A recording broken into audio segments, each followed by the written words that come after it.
So do megachurches really believe what they say about LGBTQ people, and how do they make those decisions? I've got a story that's going to blow your mind. I'm Jeremy. I'm a deep skeptic, also a pastor. So I used to work at a megachurch. I no longer do. I'm not sure they're a good idea. Actually, I'm pretty sure they're not. But this story is wild. So the church in question is this large church in the southeast, and they are in a moment in the life of their denomination, their sort of bigger structure, where they are having to make a decision to publicly say that yes, they believe that queer people are going to hell and are not okay to be married, or to say we think it's probably okay, or at least we are open to multiple ideas.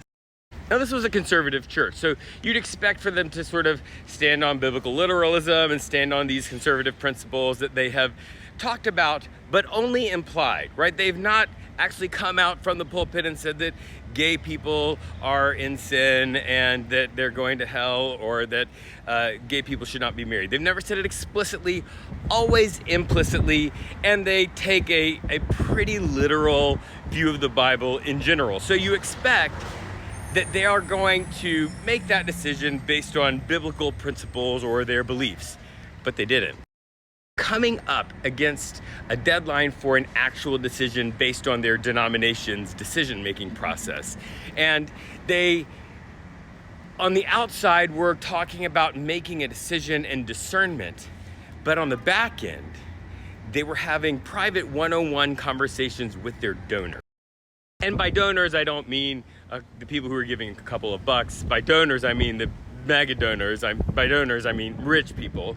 They were bringing them into these one-on-one meetings with the key leadership and having conversations with them. And they were asking them, which of these stances on the LGBTQ issue do you agree with? And which of these stances, if we took it, would mean that you would stop giving money? And if we took one of these stances, would you give us more money?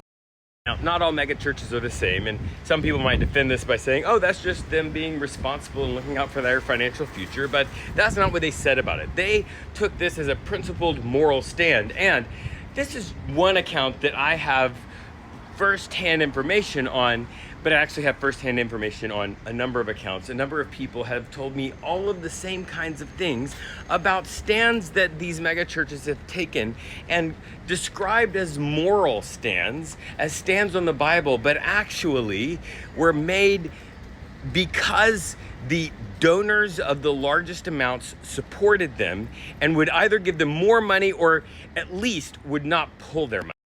That's really the insidious part of the megachurch.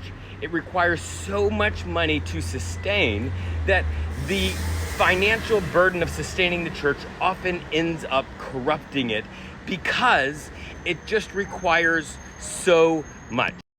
So why do I say this? Well, one, they don't get to keep it a secret, right? It's going to be exposed and we're going to talk about it. And two, it's important for people who attend these sorts of churches to understand what's going on under the hood and in the closed meetings that you didn't get to go to because you don't give $20,000 a year. Maybe you do. And if you're in these meetings, you should call it out. You should say, this is not okay, this is wrong, and leave. Take your money, go somewhere else, and support a good cause, like a church that actually loves gay people and that stands with the queer community and that stands with Gaza and all of the really important things in the world, instead of whatever this church that you are in the meeting on supports.